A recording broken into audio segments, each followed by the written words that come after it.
এরকম কোট করে যে ঢাকায় জাতীয় চলচ্চিত্র পুরস্কার নিলে যে সালমান শাহ এরকম মন্তব্য করছে। তো স্বভাবতই ওই বছর যেই ভদ্রলোক সেরা অভিনেতা হয়েছেন, সেরা মানে অভিনেতা হয়েছেন ওই বছর, জাতীয় চলচ্চিত্র পুরস্কার পাইছেন। তো নিউজটা দেখার পর তার খারাপ লাগতেই পারে, হয়তোবা তিনি সেই খারাপ লাগাটা কিন্তু প্রকাশ করেন নাই, মানে কোথাও বলেন নাই বা কোনো মিডিয়াতে বিবৃতি দেন নাই। এখন এই টপিকে যখন নিউজ হয়েছে, তখন ওই পত্রিকার নিউজটা দেখার পর শিল্পী সমিতির যে সভাপতি ছিলেন, সেই সময়ে শিল্পী সমিতির সভাপতি ছিলেন আহমেদ শরীফ এবং সাধারণ সম্পাদক ছিলেন মাহমুদ কলি। তো যাই হোক, আহমেদ শরীফ তখন বিষয়টা নিয়ে খুব তোলপাড় শুরু করেন, হইচই শুরু করেন এবং সালমান শাহকে ডাকান শিল্পী সমিতিতে আসার জন্য। কয়েকবার উনি সালমান শাহকে ডেকে পাঠান এবং সালমান শাহ আসেন এবং আসলে তাকে বসিয়ে রাখা হয়, এই বিষয়ে কিছু বলা হয় না, কোনো কথাবার্তা বলে না। তো তখন এরকম কয়েকবার সালমান শাহকে ডাইকে আইনা বসে রাখে, কোনো কথাবার্তা বলে না ওই বিষয়ে। তো একটা ব্যস্ত শিল্পী, উনি তখন দিন রাত সিনেমার কাজ করেন, সিনেমা নিয়ে ব্যস্ত।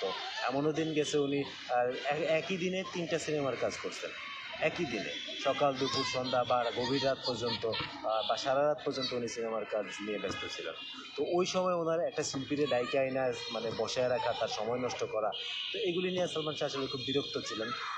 তো যাই হোক, তো এই বিষয়টা নিয়ে সালমান শাহর ওই মন্তব্য নিয়ে কোনো সিনিয়র শিল্পী বা কেউ কিন্তু শিল্পী সমিতিতে অভিযোগ দেয় নাই।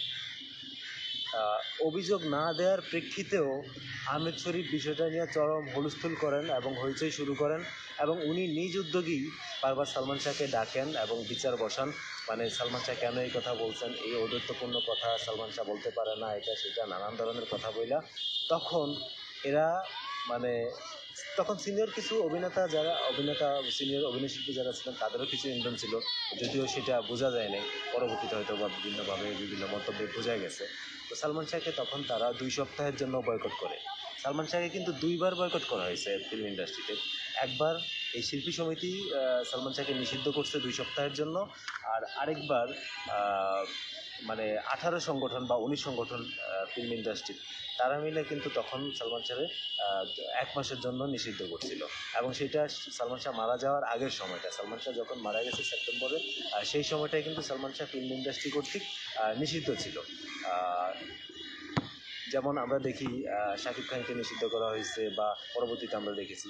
তো এইরকমই আর কি, ফিল্ম ইন্ডাস্ট্রির যে নোংরামি এবং নোংরা রাজনীতি, সেইটার চরম শিকার হয়েছিলেন সালমান শাহ, শুধুমাত্র এই কারণে যে একটা তরুণ মিডিয়াতে আসছে, কাজ করতেছে, ফিল্ম ইন্ডাস্ট্রিতে কাজ করতেছে, তারে সবাই পছন্দ করতেছে, খুব তাড়াতাড়ি দর্শকপ্রিয়তা পেয়ে গেছে।